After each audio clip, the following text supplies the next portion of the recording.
The evening train carried me back from 3 days of meetings that had drained both my patience and my body. I was 75, no longer as resilient as I once had been, and business trips that used to invigorate me now left my bones aching and my thoughts scattered. But I was looking forward to this return more than usual because I had promised Daniel, my only son, that I would spend the weekend with him and the grandchildren. I told myself it was worth the fatigue, worth the stiffness in my knees and the weight of the suitcase I dragged behind me. The taxi dropped me off in front of their suburban home just before sunset. The house looked as if it had been pulled from a glossy magazine, the hedges trimmed with geometric precision, the driveway spotless, the curtains inside drawn into perfect symmetry. Too perfect, I thought, too polished. It had the air of a showroom rather than a family dwelling, and the unease that touched me in that first moment would not leave for the rest of the evening. I rang the bell and waited, adjusting my coat against the cool wind. My son opened the door with his usual brisk smile, the kind that showed no warmth in the eyes. Behind him, children's laughter echoed faintly, but it felt strangely distant, as if carried from a recording rather than alive within the walls. "Dad, you made it," Daniel said, clapping my shoulder with a little too much force, as though compensating for something left unsaid. I nodded, smiling in return. Of course. Promises are meant to be kept inside. The house smelled faintly of lemon polish. Every object seemed carefully chosen, not for comfort, but for effect. The perfect arrangement of flowers on the dining table, the absence of clutter, the new furniture I had never seen before. Even the children's toys seemed tucked away, their presence erased in favor of presentation. I had grown up in houses that bore the marks of living: scratches on the floors, piles of shoes by the door, mismatched mugs in the cupboard. This place felt like a hotel. My daughter-in-law, Caroline, came down the stairs, her face painted with polite hospitality. "Welcome back," she said, as if my arrival were no more than an appointment kept. She kissed my cheek lightly and gestured toward the living room. "Make yourself comfortable." I lowered myself into a stiff chair and tried to ignore the unsettling feeling that I was a visitor here, not family. The voices of the grandchildren grew louder, but no one called for me. No small arms ran forward to greet me. I told myself they were busy, distracted, that children today lived in their own worlds, yet the thought still hurt. On the coffee table lay a book, a thick, leather-bound album with gilt edges. At first, I smiled. Family albums had always been my weakness. I had kept dozens in my own home, carefully arranging photographs from birthdays, holidays, small victories of everyday life. I reached for it, curious to see how Daniel and Caroline preserved their memories. When I opened it, the smile froze on my lips. The first page showed a familiar scene. Daniel as a boy, maybe 10 years old, holding a fishing rod by the river. I remembered the day perfectly. The air smelled of rain, and we had caught nothing but minnows. But the photo was wrong. Where my figure should have been, sitting beside him on the pier, there was an empty space. No, not empty. The photo had been cut, my face and body removed with a sharp blade, leaving Daniel alone against the water. I turned the page quickly, my fingers trembling. Another photograph, this time a family Christmas years ago. The tree stood tall, Daniel and Caroline smiling with the children, my late wife beaming at their side. And where I should have been, between them, a jagged void gaped in the paper. Page after page the pattern repeated. Every memory in which I had appeared had been carefully excised, my existence removed, as though I had never stood beside them, never laughed, never loved. My chest tightened, and I felt my breath grow shallow. This was no careless accident. This was deliberate. Then I reached the last page. On the back, written in bold letters with a black marker, were the words, "The worst grandfather in the world." I sat frozen, staring at those words, feeling as if the room itself had tilted. My pulse hammered in my ears. I looked up, half expecting someone to laugh, to admit it was a cruel joke. But the house was quiet except for the distant sound of dishes clattering in the kitchen. It was not a joke.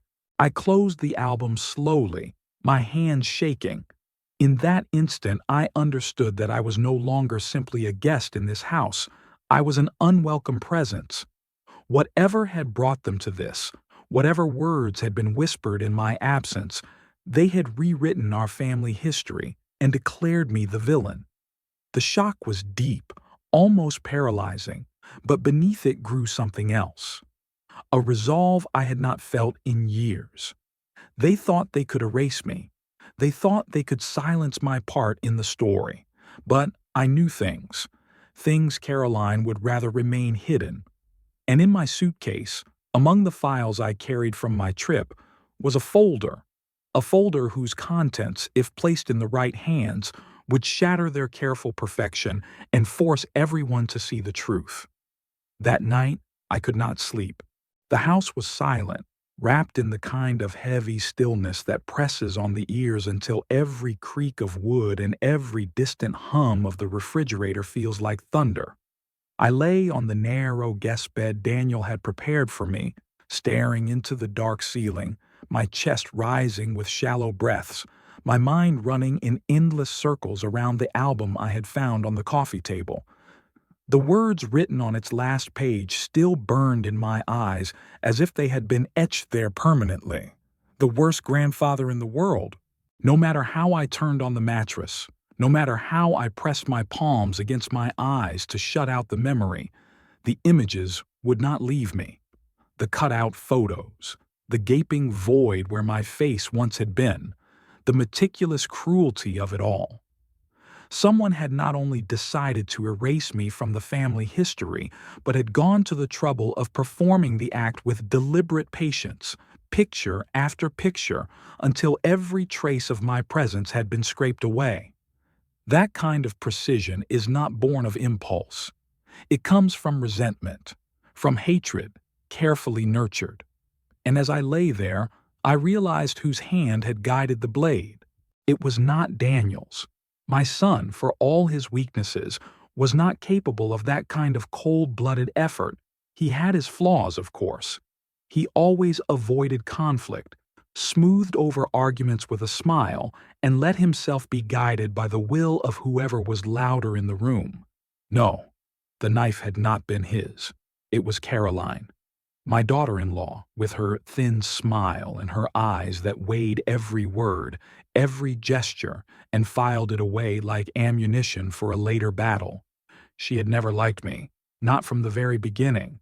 She had tolerated me out of necessity, smiled out of duty, but her dislike was always there, thinly veiled, waiting.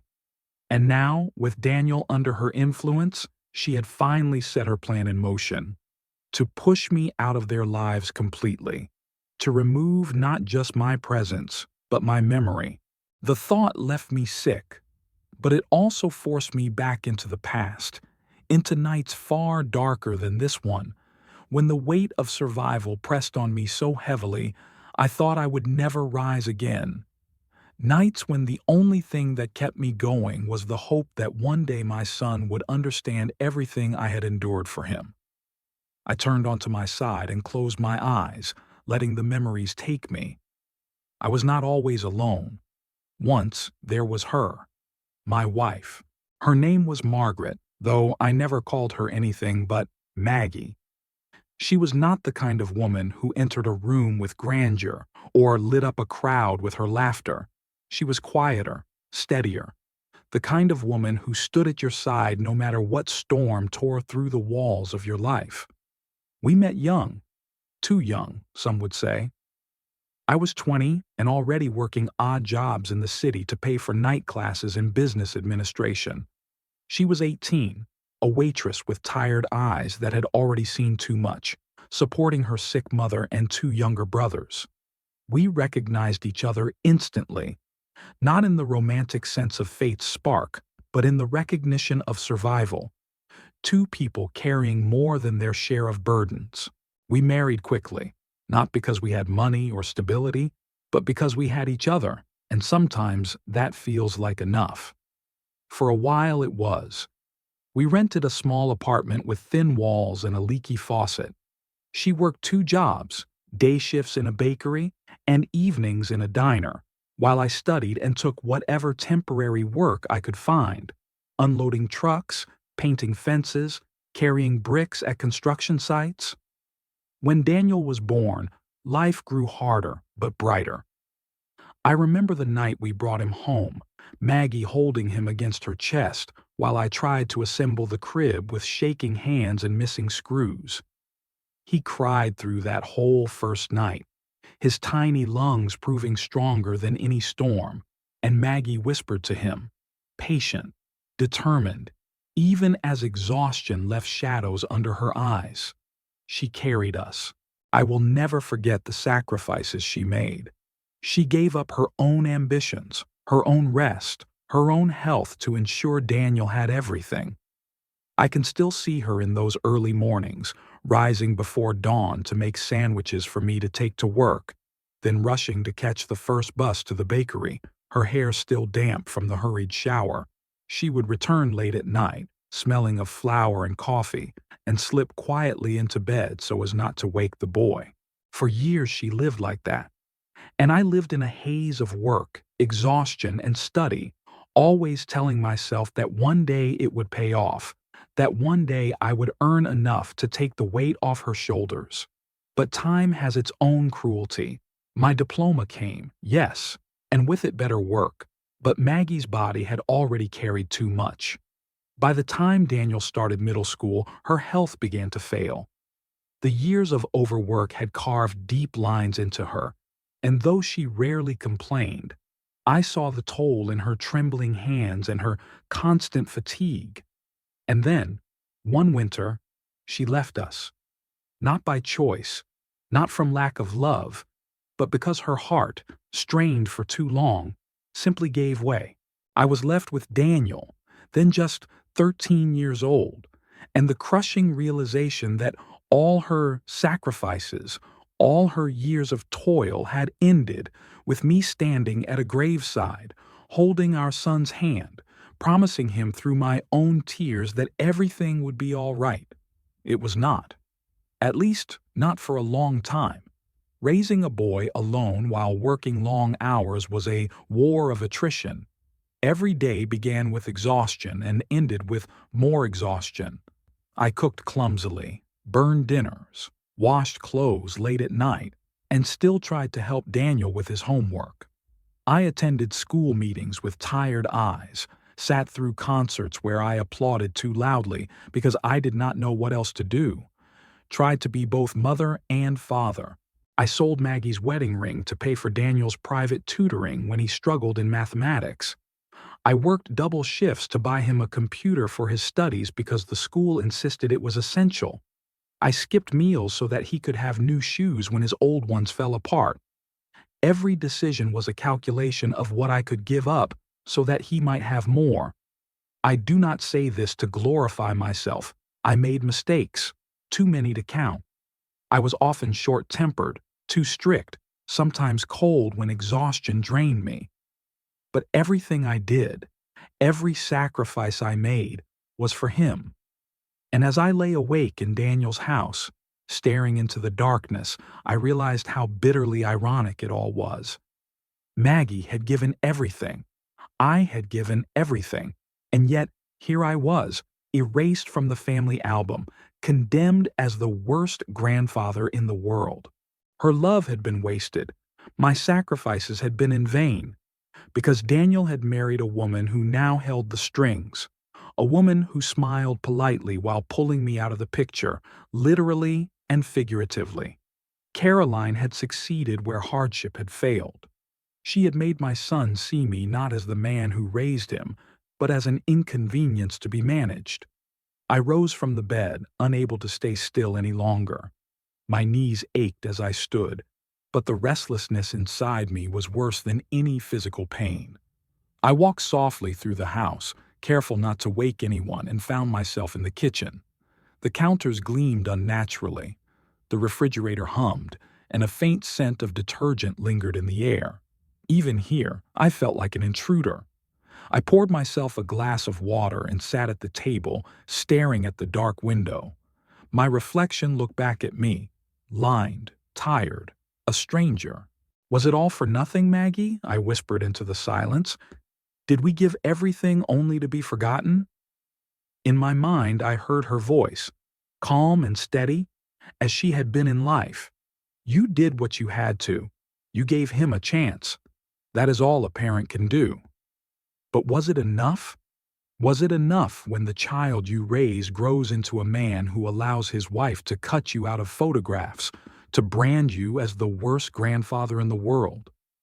I thought of Caroline, of her perfect smile and her cold eyes. She had no history of poverty, no memory of standing in food lines or wearing the same shoes for 3 winters. She came from a comfortable family, raised in ease, accustomed to the world bending to her desires. To her, I must have seemed crude, outdated, unnecessary. And slowly, with quiet precision, she had turned Daniel into her reflection. I remembered the first time I met her. She was polite, charming even, but there was something in the way she looked at me, assessing, as if measuring my usefulness. I dismissed it then, told myself I was imagining things. Now I knew better. She had been planning this from the start, to distance Daniel from me, to ensure that their children knew only her version of family history, where I was not a pillar, but a shadow. The album proved it. And so I sat in the dark kitchen, my glass of water untouched, my mind burning with anger and sorrow. If I had been a weaker man, I might have broken then, surrendered to the loneliness that threatened to consume me. But something inside me refused to yield.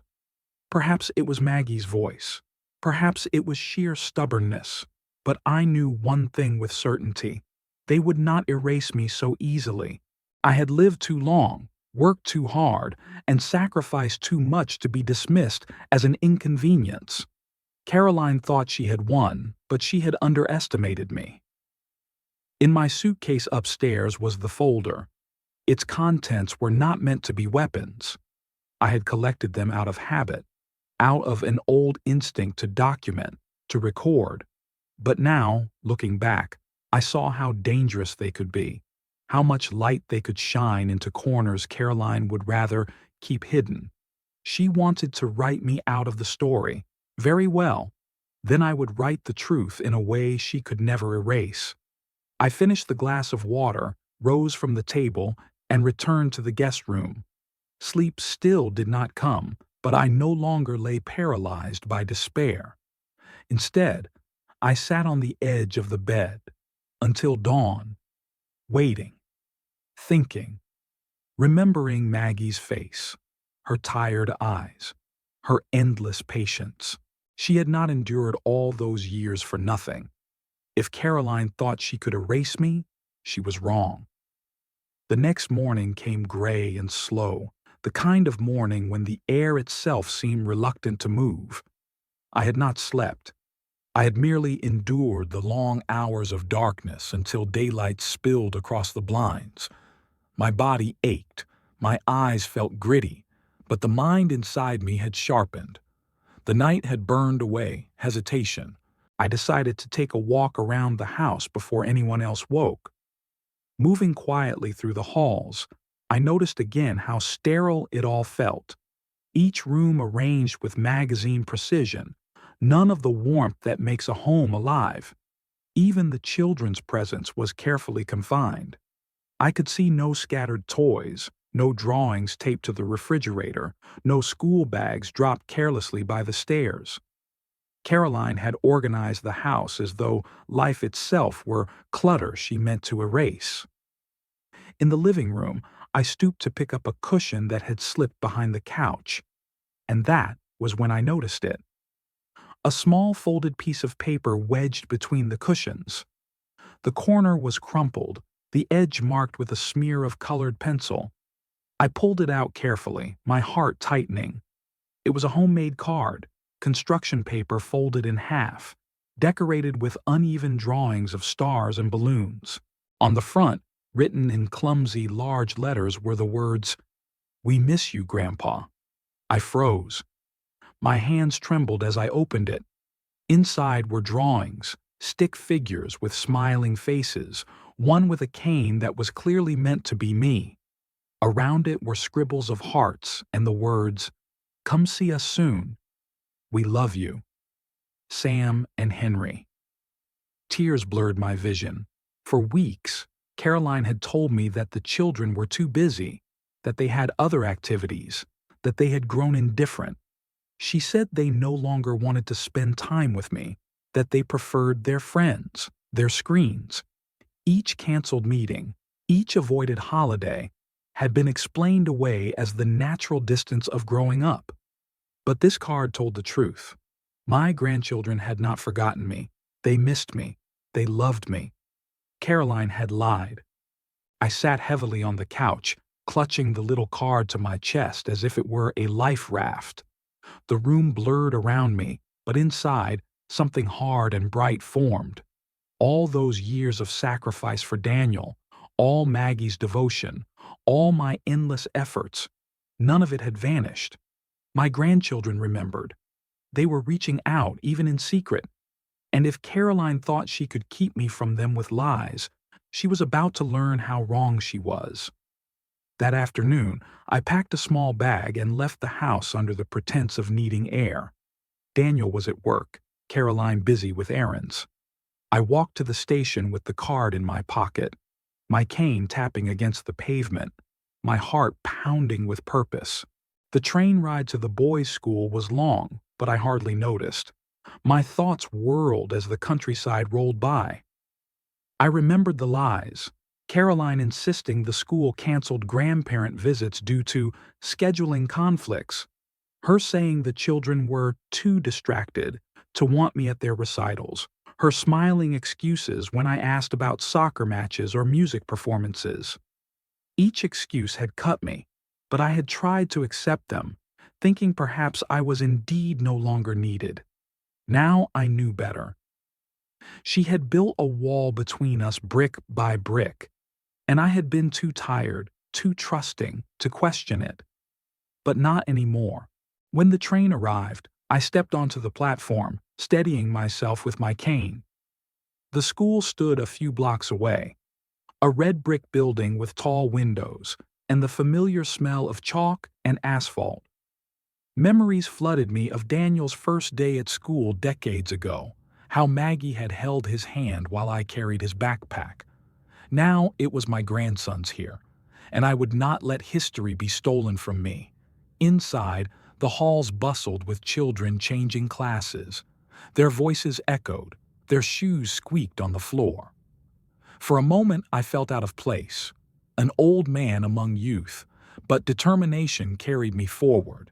I asked for the boys' homeroom teacher at the office, giving my name. The secretary, a kind woman with gray hair, looked at me with recognition. "Oh yes, Mr. Garland," she said. "The boys talk about you often. Please wait here." The word struck me like a blow. They talk about me often, so it was true. Caroline's narrative crumbled further with each step. Moments later, the teacher appeared. Mrs. Howard, a woman in her 50s with glasses perched on her nose, greeted me warmly. "Mr. Garland, what a surprise. The boys will be thrilled to know you came." I forced a smile. I needed to ask you something important." We stepped into her classroom, empty during the lunch break. Sunlight fell across the desks, and the faint smell of crayons lingered. I pulled the folded card from my pocket and placed it on her desk. "They wrote this," I said quietly. "I found it hidden in their house. They told me they miss me." Mrs. Howard opened the card, her face softening. "Yes, they made this last month. They wanted to give it to you during Grandparents' Day, but—" She hesitated. "But what?" I pressed, my voice rough. She looked at me carefully. "Mrs. Garland told the school you couldn't attend. She said you were unwell, that you had decided not to come." The boys were heartbroken. They sat with the other children but kept asking why you weren't there. I thought it was strange, because they talk about you with such affection. I gripped the edge of the desk, my knuckles white. So Caroline had lied not just to me, but to the school, to the children, to everyone. She had stolen moments that belonged to me and my grandsons, twisting them into absence and disappointment. Did she cancel other meetings as well? I asked, my throat tight. Mrs. Howard frowned. Yes, the winter concert, the soccer match. Each time she said you were unavailable or too ill to attend. But the boys always looked for you in the crowd. Always. I sank into a chair, the weight of it all pressing down. Maggie's sacrifices, my sacrifices, the love we poured into Daniel, all being erased by a woman who wanted me gone. And worse, she had done it by turning the children's longing into silence, by cutting me out of their days as surely as she had cut me out of the photographs. Mrs. Howard touched my arm gently. Mr. Garland, I shouldn't interfere in family matters, but I can tell you this. Your grandsons adore you. They often share stories, how you taught them to fish, how you fix things with steady hands, how you make pancakes on Saturdays. You are not forgotten. You are loved. The words pierced me, not with pain, but with renewed strength. I was not the ghost Caroline tried to make me. I was still part of my grandchildren's lives, whether she wanted it or not. I stood slowly, folding the card back into my pocket. Thank you, I said, my voice steady now. You don't know how much this means. Mrs. Howard nodded. If there's ever a way I can help, let me know. The truth deserves to be seen. On the train ride back, I stared out the window at the blur of fields and rooftops, my reflection faint against the glass. For the first time in years, I felt something stir inside me that I thought had long died. Resolve. Caroline had declared war quietly, under smiles and polite words, but war it was nonetheless.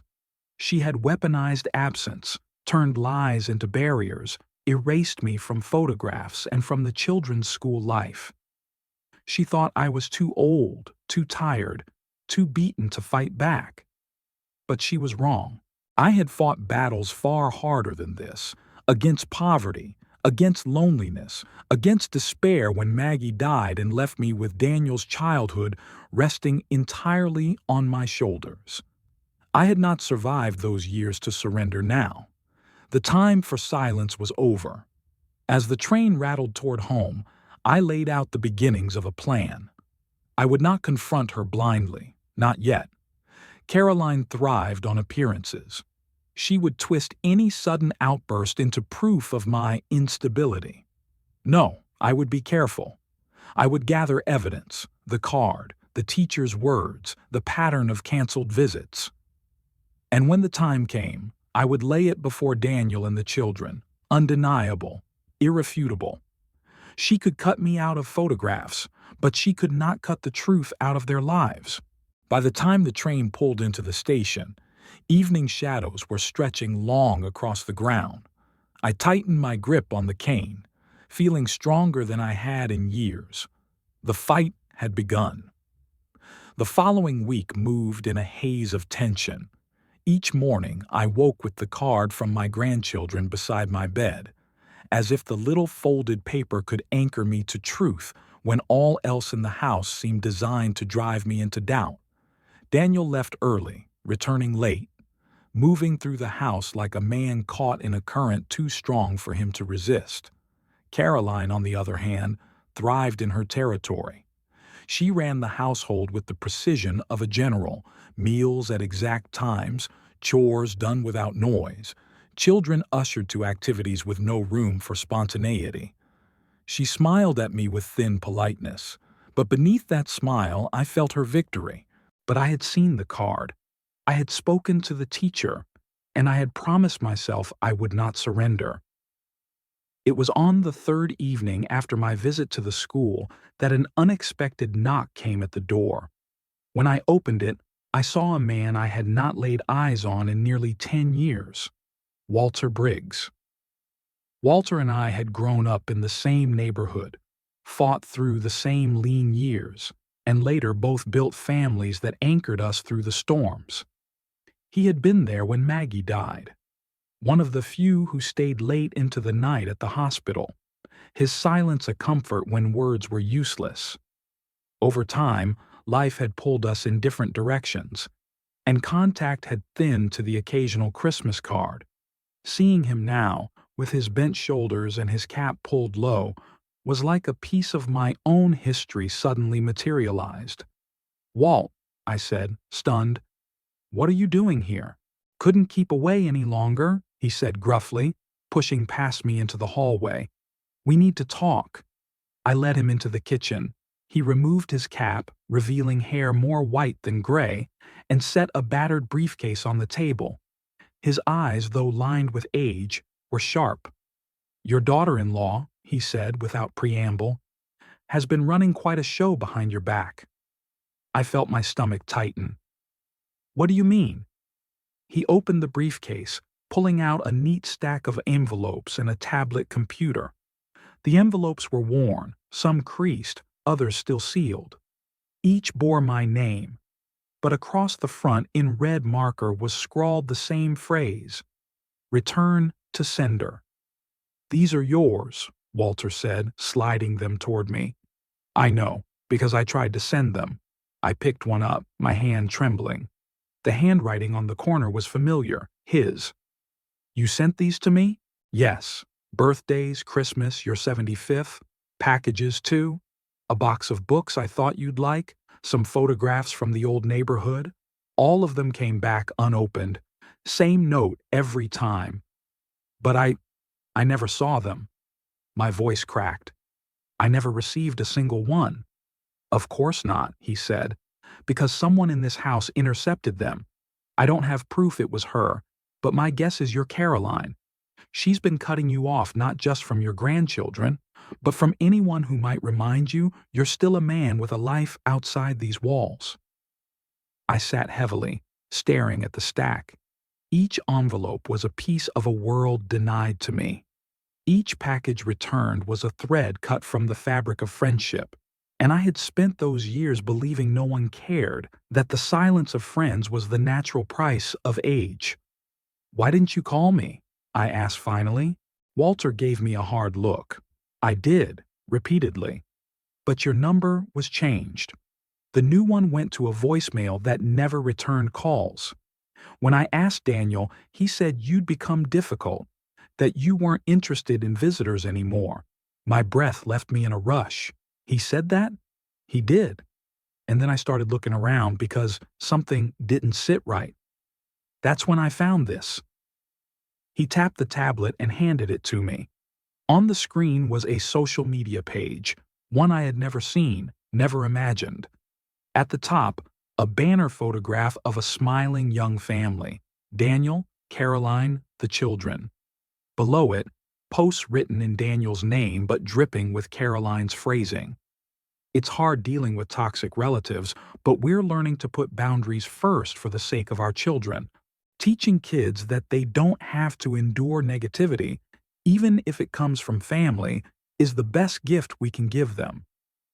Each post was accompanied by smiling photographs: the children at the park, Daniel with his arm around Caroline, the caption narrative of a perfect family thriving despite a poisonous outsider.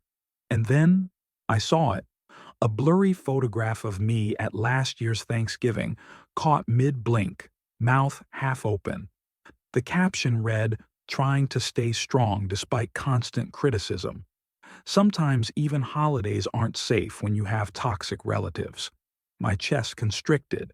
My own face, twisted into an unflattering caricature, paraded before strangers as evidence of my supposed cruelty. I scrolled further. Comments from acquaintances: "Stay strong." "Good for you protecting your kids. You don't need negativity in your lives." Likes and shares piled under each post, strangers reinforcing the narrative. A campaign, carefully crafted, systematically painting me as a danger, a burden, a toxin to be purged. I put the tablet down with shaking hands. Walter watched me silently. This is just what's public. Who knows what they've said in private messages? The room tilted. I gripped the edge of the table to steady myself. The album, the canceled school visits, the returned packages, none of it had been isolated. It was all part of something larger, a systematic erasure of me not just from their family, but from the world's perception. Caroline wasn't satisfied with silence. She wanted me branded, condemned, invisible. I looked at Walter, my voice raw. "Why are you showing me this now?" "Because I've watched long enough," he said.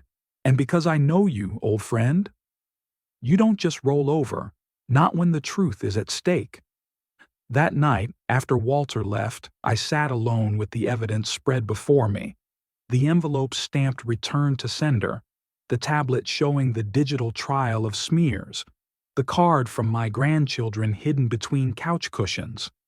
Each piece was a shard of truth. On their own, they could be dismissed. Together, they formed a picture too clear to ignore. I pulled out a large folder from my suitcase, the same one I had carried back from my last business trip, filled then with contracts and reports. I emptied it onto the desk, the papers sliding aside, and began replacing them with my new cargo. The card, the envelopes, printouts of the posts from the social media page, each one carefully captured before they could be erased. Notes from my meeting with Mrs. Howard, the teacher who had spoken of canceled events. As I worked, I realized what I was building, not just a collection of grievances, but a dossier. A record of truth against the campaign Caroline had waged. For years she had controlled the narrative, whispering lies, intercepting contact, curating images of me as a bitter, toxic relic. But now I would reclaim my own story. The work steadied me. Each page placed into the folder was an act of defiance, each note a weapon. My hands still trembled, but it was no longer from despair. It was from purpose. Around midnight I paused, rubbing my eyes. The house was silent, but I imagined Caroline somewhere upstairs, sleeping peacefully in the conviction that her plan was succeeding. She had no idea that her opponent had finally awoken. I whispered into the stillness, as if Maggie could hear, "They won't erase me." Not while I still draw breath the next morning. Caroline noticed nothing. She bustled around the kitchen, serving breakfast with her practiced smile, while Daniel scrolled through his phone with weary eyes. I watched them both, my folder hidden in my bag, and felt a strange calm. They thought they were in control.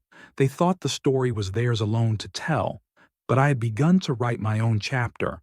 That afternoon, when the house emptied, I returned to the folder. I added a timeline, marking each event: the first canceled school visit, the first returned package, the appearance of the social media posts. I cross-referenced them, built connections, created a map of betrayal. It was meticulous work, but I knew it was necessary. For years I had let Caroline frame me as unstable, forgetful, bitter. If I confronted her with nothing but anger, she would twist it into proof of her claims. But a dossier, clear and undeniable, would speak louder than any outburst. It would show Daniel the truth, show the children when they were old enough, show anyone willing to listen. I was reclaiming the right to my own story. By evening, I had filled half the folder. My body ached, but my mind burned with clarity. I knew there would be more evidence to gather. Neighbors who had seen me waiting for visits that never came. Friends who had been told lies about my supposed illness. Perhaps even other parents at the school who could testify to my absence being orchestrated. It would take time, patience, and cunning. Qualities Caroline thought I had long since lost. But she had forgotten who I was. She had forgotten the man who had raised a son alone through grief and hardship, who had survived poverty, who had built a life with nothing but stubbornness and love. I was not finished. Not yet. As I closed the folder and slid it carefully under the bed, I felt the weight of years shift. For the first time in a long time, I was not just enduring life, I was preparing for battle. And this time, I would not fight to survive. I would fight to reclaim the truth. I had never been a man who liked confrontation. My years with Maggie had taught me to prefer patience, to find calm solutions rather than loud ones. But as I looked at the thick folder hidden under my bed, I knew that patience had been used against me. For too long, I had allowed Caroline to tell her story uncontested, to cast me as the villain in my own family. That night, as the house quieted, I made a decision. It was time to bring Daniel face to face with the truth. The opportunity came on a Thursday evening. Caroline had announced that she and the children were going to visit her sister for the weekend, leaving Daniel at home because of his work schedule. The moment I heard it, I felt a surge of resolve. I told Daniel, as casually as I could, that I wanted to cook dinner for him. Just the two of us, father and son, like we hadn't done in years. He agreed with the kind of indifferent nod that had become his habit, but I caught the flicker of surprise in his eyes. Perhaps he thought I was seeking reconciliation, one more attempt to smooth things over. He would soon learn otherwise. I spent the afternoon preparing, not just the meal, though I took care with that too, slow cooking a stew the way Maggie once did, seasoning it with patience and memory, but preparing the folder. I laid out the contents on the table in the guest room, sorting them into neat piles. The children's hidden card, the returned packages, the printouts of Caroline's social media posts, my notes from the school teacher. It looked like a courtroom exhibit, and perhaps, in some sense, it was. Tonight would be the trial of truth, and Daniel would have to decide where he stood. When the sun set and Daniel returned, shoulders slumped from another long day at the office, he seemed almost grateful for the smell of food wafting through the kitchen. He loosened his tie, dropped his briefcase, and sat down at the table with a weary sigh. "Smells good, Dad," he said. "It's been a while since I've had your cooking." I ladled the stew into bowls, poured 2 glasses of wine, and sat opposite him. For a few minutes, we ate in silence. The familiar act of sharing a meal seemed to soften him, and I almost felt the temptation to let things remain that way, to cling to the fragile peace. But then I remembered the card, the lies, the album with my face cut away. I remembered Maggie's sacrifices, and I pushed aside the temptation. "There's something we need to talk about," I said finally. Daniel looked up, wary. "What is it?" I rose and walked to the guest room. When I returned, I carried the folder. I set it down between us with deliberate weight. "What's this?" he asked. "The truth," I replied. I opened the folder and drew out the first item, the children's card, worn at the edges but still bright with their drawings. I placed it in front of him. "They hid this in the couch," I said. "Do you see what it says?" He picked it up, his expression unreadable. His eyes scanned the childish handwriting. "We miss you, Grandpa. Come see us soon. We love you." He swallowed, set it down carefully, and said nothing. Next, I laid out the envelopes Walter had given me, each one stamped "Return to Sender." "These were gifts and letters sent to me by an old friend," I explained, "all of them intercepted, all of them returned as if I wanted nothing to do with him. Tell me, Daniel, did you know about this?" His jaw tightened. Still, he said nothing. I pulled out the printouts of the social media posts, sliding them across the table one by one. Each carried Caroline's carefully constructed narrative: the toxic relative, the boundaries, the negativity. Finally, I placed the one that featured my blurred face, captioned with "poison." He stared at it for a long time, and still, silence. The silence enraged me more than denial would have. "Say something," I demanded. my voice trembling not with weakness but with fury. Daniel rubbed his forehead. "Dad, it's complicated." "No," I said sharply. "It's not complicated. It's deceit. It's cruelty. And you've let it happen under your roof." He exhaled heavily, looking at the table rather than at me. "I didn't want conflict. Caroline. She said it was better this way, that the kids needed boundaries, that you were too—" He broke off. "Too what?" I pressed. He finally raised his eyes. "Too demanding. Too critical. She said you made everyone uncomfortable. And you believed her?" My voice cracked. "After everything I did for you, after everything your mother sacrificed, you believed her without question?" His face twisted. What was I supposed to do? Fight with my wife every day? Put the kids in the middle? I wanted peace, Dad. I leaned across the table, my voice low but fierce. Peace built on lies is not peace. It is complicity. You let her cut me out of photographs, out of school events, out of their lives, and you call that peace? He flinched, staring at the evidence spread before him. His hands shook as he gathered the card, the envelopes, the photographs. His lips moved soundlessly before he finally whispered, "I didn't know it was this bad. I struck the table with my palm. You didn't want to know. You closed your eyes because it was easier. And in doing so, you betrayed me. Worse, you betrayed your children. They love me. They missed me. And you let them believe I had abandoned them." Daniel's composure cracked. He dropped his head into his hands, his shoulders shaking. For the first time in years, I saw my son cry. "I'm sorry, Dad," he choked out. "God, I'm so sorry. I thought I was protecting everyone. I thought if I just stayed quiet, it would pass. I didn't realize she'd gone this far. I let the silence stretch, the only sound his muffled sobs. At last, I spoke. Sorry is not enough. Not this time. You have a choice to make." He lifted his head, eyes red. "What do you mean?" "I mean truth or convenience," I said. "You can go on pretending, living in the illusion Caroline created, letting her smear me while you look away. That will be convenient. Or you can choose the truth. Stand up, tell your children, confront your wife, set the record straight. It will not be easy, but it will be right." He stared at me, torn. I could see the war in his eyes, the instinct to preserve his marriage, his comfort, his fragile peace, warring with the guilt that now consumed him. I leaned back, my voice softer but no less firm. "Daniel, when your mother was alive, she worked herself into the ground so that you could have a future.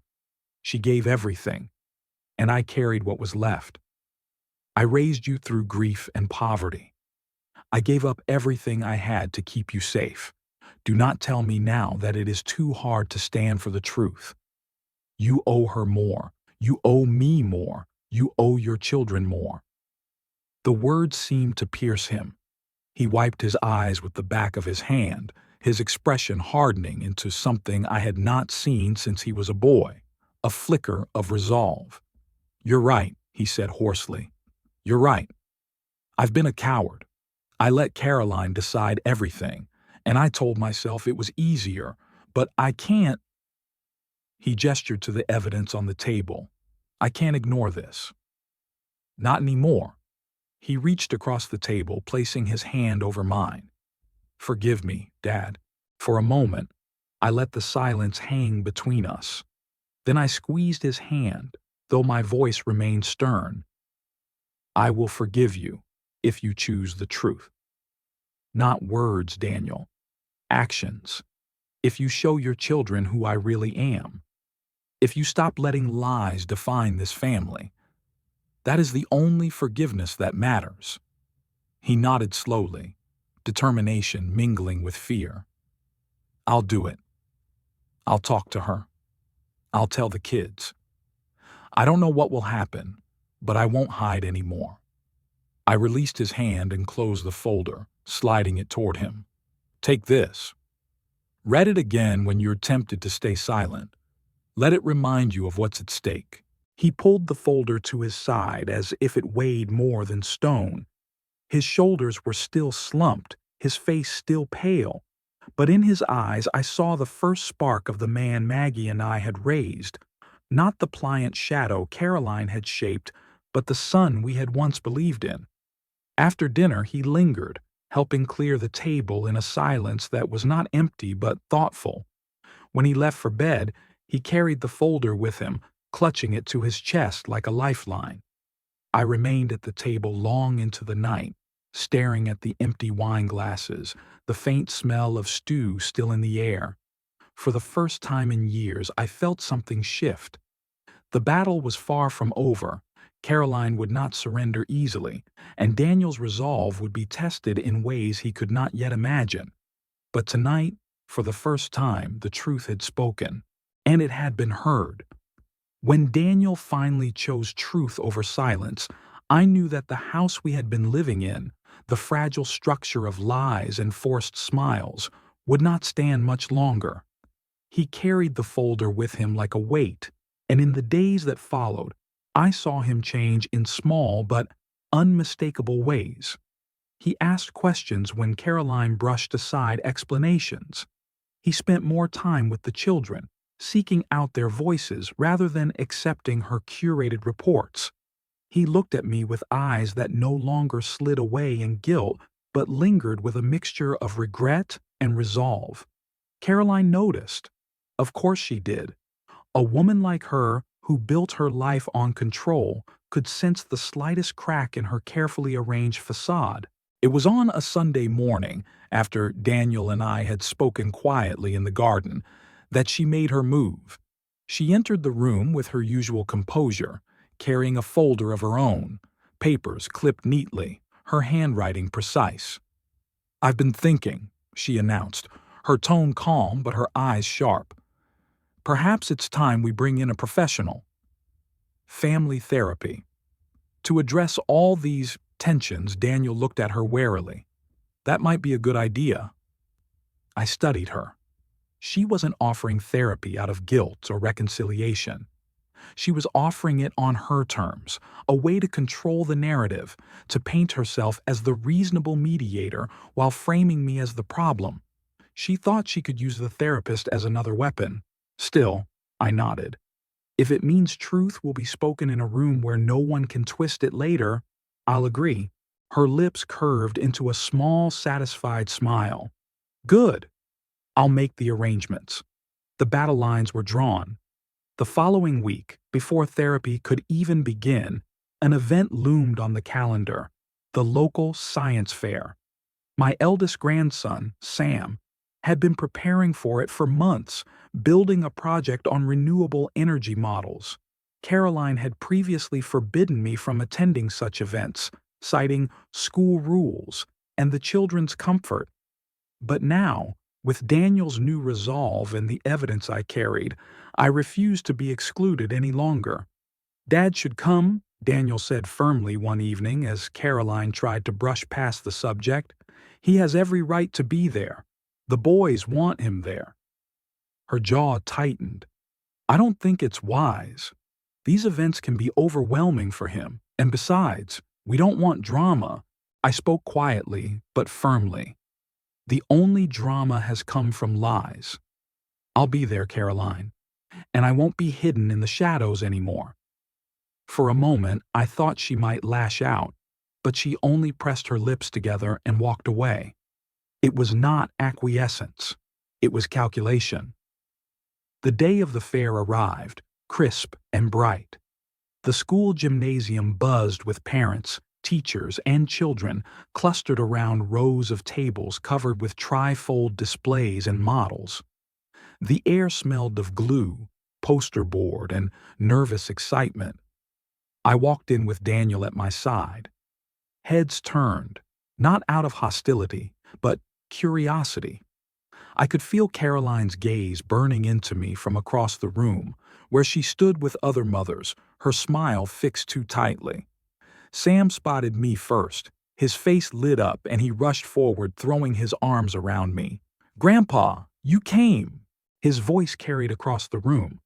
For a moment, all the whispers and stares faded. The simple joy of my grandson's hug was worth every battle I had fought.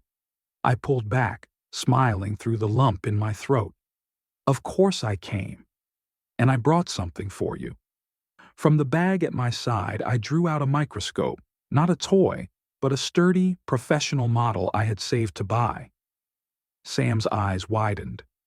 "For me?" "For you," I said, "so you can see the world in ways most people never bother to look."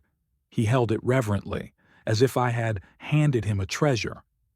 Around us, other parents murmured, some nodding with approval, others glancing toward Caroline, whose smile faltered. Sam placed the microscope on his project table proudly, adding it to his display. Teachers gathered, impressed by the unexpected addition, asking him to demonstrate. The boy beamed, his excitement infectious.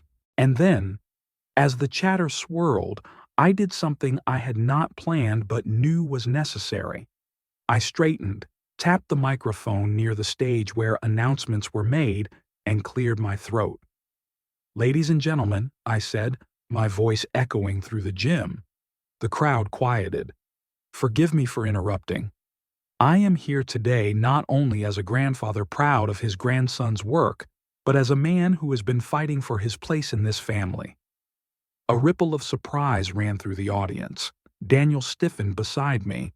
Caroline's eyes widened, her mask slipping for the first time. "For years," I continued, "I was told by my daughter-in-law that my presence was unwanted, that my grandchildren no longer cared for me, that the school had canceled my visits, that my letters went unanswered. I believed for a time that perhaps they had truly forgotten me, but I discovered the truth. My grandchildren love me. They miss me. They wrote me letters that were hidden, cards that were never given.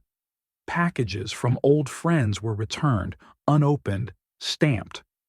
Return to sender gasps spread through the room. I saw Mrs. Howard, the teacher, step closer, her expression grim but supportive. "And worse," I said, my voice steady now, "on social media, lies were spread. I was painted as toxic, as cruel, as a man unworthy of love. Photographs twisted into proof of deceit.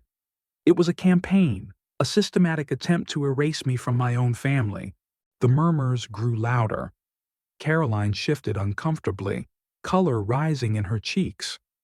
"I stand here not to shame but to reclaim," I declared. "The truth is simple.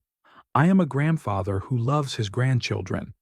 I am a father who sacrificed everything for his son, and I will not be erased."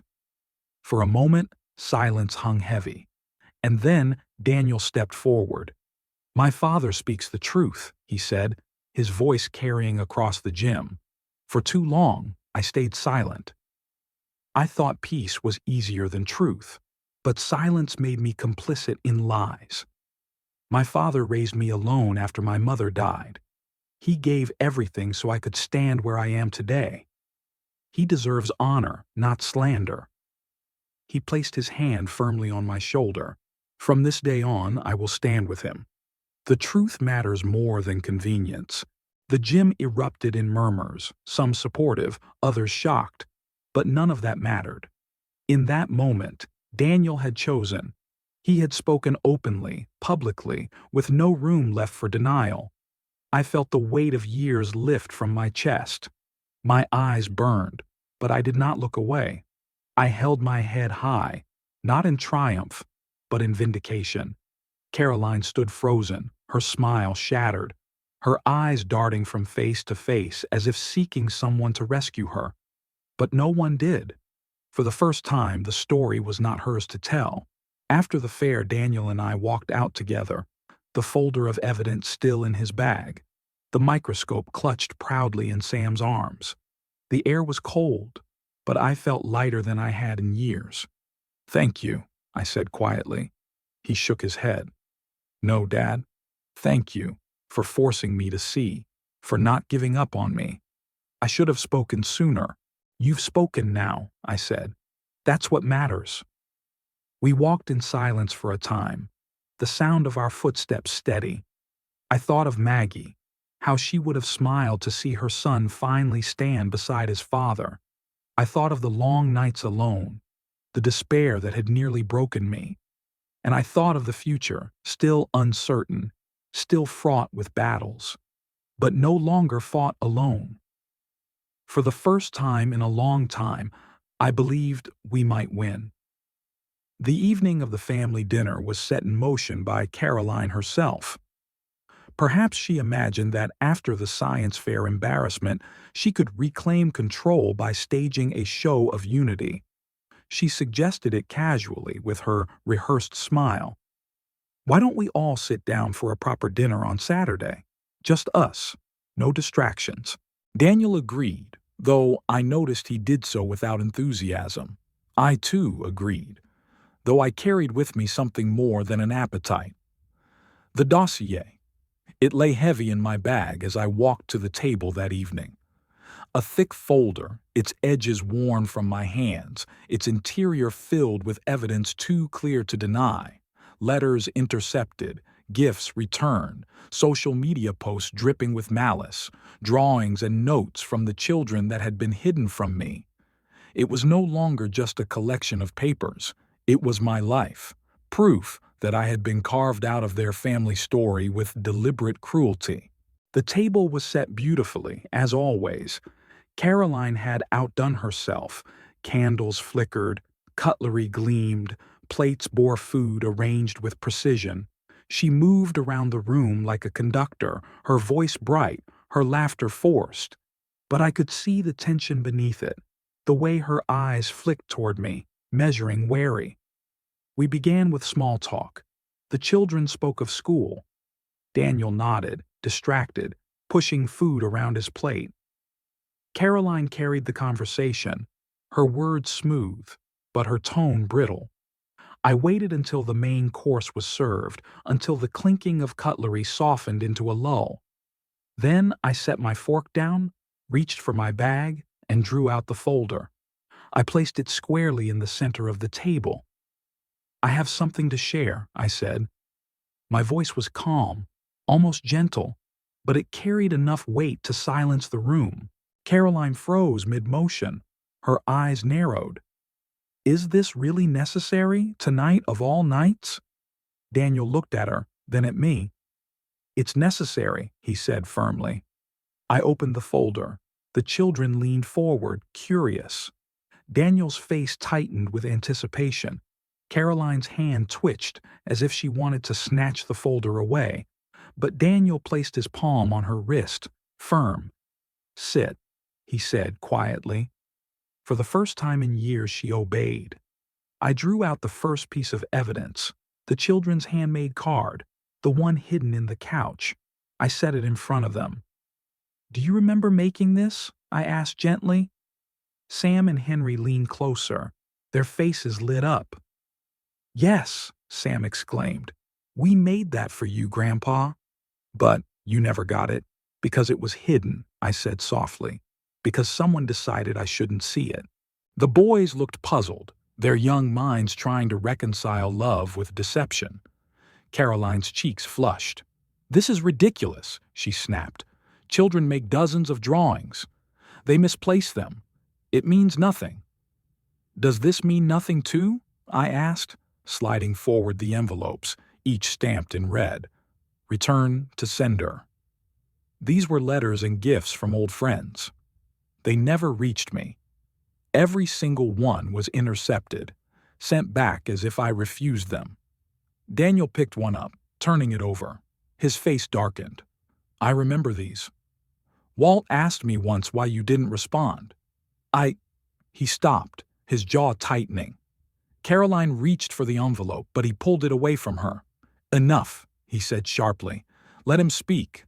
I laid out the next set, printouts of social media posts, words written in Daniel's name but dripping with Caroline's phrasing, posts describing toxic relatives, negativity, boundaries, photographs of me blurred, captioned with cruelty. The children frowned. "Why does it say that about you, Grandpa?" Henry asked, his voice small. I swallowed hard. Because lies were easier to spread than truth. Daniel stared at the papers, his hands trembling. "I didn't write these," he said hoarsely. He turned to Caroline. "Did you?" Caroline's composure cracked. Her voice sharpened. "I did what was necessary to protect this family. Your father has always been difficult, critical, suffocating. I gave the children peace. Peace built on lies," I said, my voice rising for the first time. "You cut me out of photographs, out of school events, out of their lives. You turned absence into evidence. You wanted me erased." The room fell silent, the air thick with tension. The children looked from face to face, confusion mingling with fear.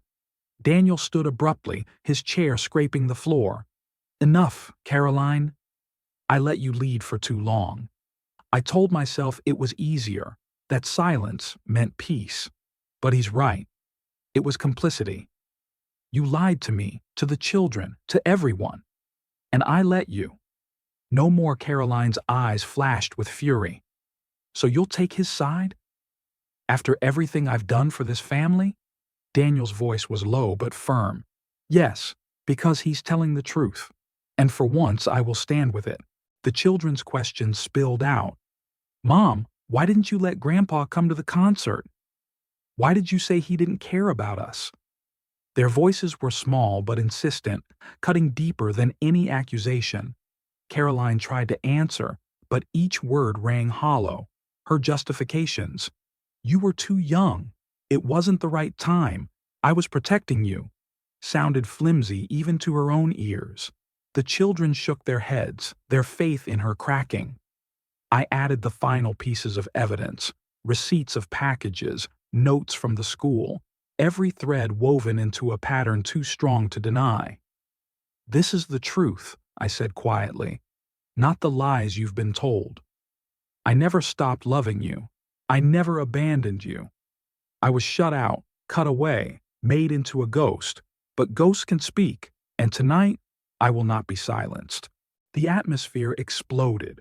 Words clashed across the table, Caroline's denials, the children's questions, Daniel's anger, my insistence. The air vibrated with tension, years of silence breaking all at once. At last, Daniel slammed his fist on the table. "Stop!" he shouted. The room fell still. He looked at Caroline with eyes that no longer wavered. "You tried to erase him. You tried to erase the man who raised me, who gave me everything. And I let you. But I won't anymore. The truth is here, on this table, in front of our children, and it can no longer be hidden." Caroline's face crumpled, not into remorse, but into fear. She looked around the table, realizing that the tide had turned, that her story had unraveled. The children's wide eyes, Daniel's hard stare, my calm persistence, all against her.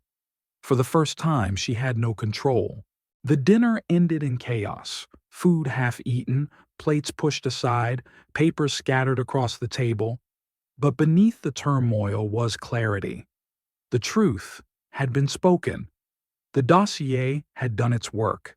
I gathered the papers slowly, methodically, sliding them back into the folder. I did not raise my voice again. I did not need to. As I stood, I looked at my family, my son, my grandchildren, even my daughter-in-law, pale and shaken. "The truth is heavy," I said quietly, "but it is lighter than lies. From now on, we carry it together. Or we don't carry anything at all." And with that, I left the table, the dossier in my hand, my back straight. For the first time in years, I felt not erased, but restored.